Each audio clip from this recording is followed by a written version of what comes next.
pas besoin d'enjoliver un CV. En général, quand on lance un recrutement, quand on reçoit les candidatures, il y a une personne du service RH qui contacte le candidat. Et en fonction de comment se passe l'appel, on planifie un rendez-vous, un entretien directement avec le manager, soit un rendez-vous au siège de l'entreprise, soit un rendez-vous visio en fonction de où se situe la personne.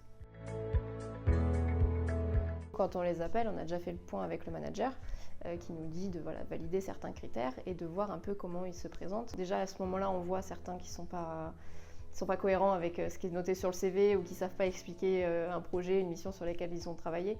Donc déjà, ça permet aussi de faire un premier tri.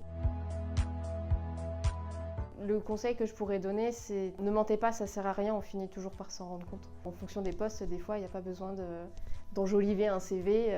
Des fois, c'est plus l'attitude, le comportement, la bonne humeur qui fait que oui, cette personne-là, quand on recrute quelqu'un pour être au téléphone, quelqu'un qui décroche en étant souriant, qui prend le temps, qui parle bien, c'est beaucoup plus vendeur que quelqu'un qui a un diplôme de telle formation. C'est surtout ça qui peut être intéressant. Gros conseil, quand on a quelqu'un qui postule et qu'on est intéressé par son CV, on appelle 2, 3, 4 fois, on laisse des messages, mais si le candidat ne nous rappelle pas, on passe à autre chose.